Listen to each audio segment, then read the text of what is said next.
ఇప్పుడు హరీష్ రావు అంటేనే కదా టీఆర్ఎస్ పార్టీ అంటే హరీష్ రావు అంటే టీఆర్ఎస్ పార్టీ ఉద్యమం 25 ఏళ్ళకి వెళ్ళి పార్టీకి వెన్నుముక ఉన్నాడు.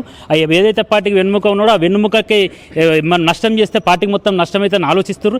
కానీ ఎట్టి పరిస్థితుల్లో హరీష్ రావు అంటాడు చాలా నీతి నిజాయితీ అనే వ్యక్తి, కమిట్మెంట్ గల వ్యక్తి కాబట్టి ఆయన ఎవరు భయపడడు. మొన్న కూడా అసెంబ్లీలో 2 గంటలు మాట్లాడతాం మీకు టైం ఏమంటే గడికి 33 సార్లు మైక్ కట్ చేశారు. అంటే ఆయన జరిగిందంతా చెప్తే వింటే తెలంగాణ ప్రజలు ఖచ్చితంగా హరీష్ రావు మాట నమ్ముతారు కాబట్టి ఆయన మాట్లాడేయకుండా చేసిర్రు.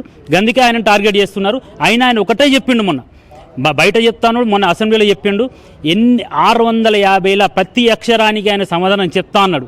కానీ వీళ్ళే అడ్డుకుంటుండ్రు. ఏదో మొత్తం క్లియర్ చేయకుండా ఆయన మాట్లాడేయకుండా సిబిఐకి అప్పచెప్పారు. అదే ఆయన సిబిఐ అప్పచెప్పే ముందు ఆయన మాటలు కూడా వినాలి కదా. ఎవరు వినకుండా సిబిఐకి అప్పచెప్పారు. ఆ సిబిఐ కూడా ఆయన సమాధానం చెప్పేంత శక్తి ఆయనకున్నది. ఎందుకంటే ఆయన ఎలాంటి అన్యాయం చేయలేదు కాబట్టి సిబిఐ కూడా ఆయన సమాధానం చెప్తాడు. నువ్వు ఎవరు టార్గెట్ చేసినా సరే, ఆయన దేవుడు టార్గెట్ చేసినా సరే ఆయన అన్యాయం చేయలేదు కాబట్టి నిజం చెప్తాడని ఖచ్చితంగా మాకు నమ్మకం.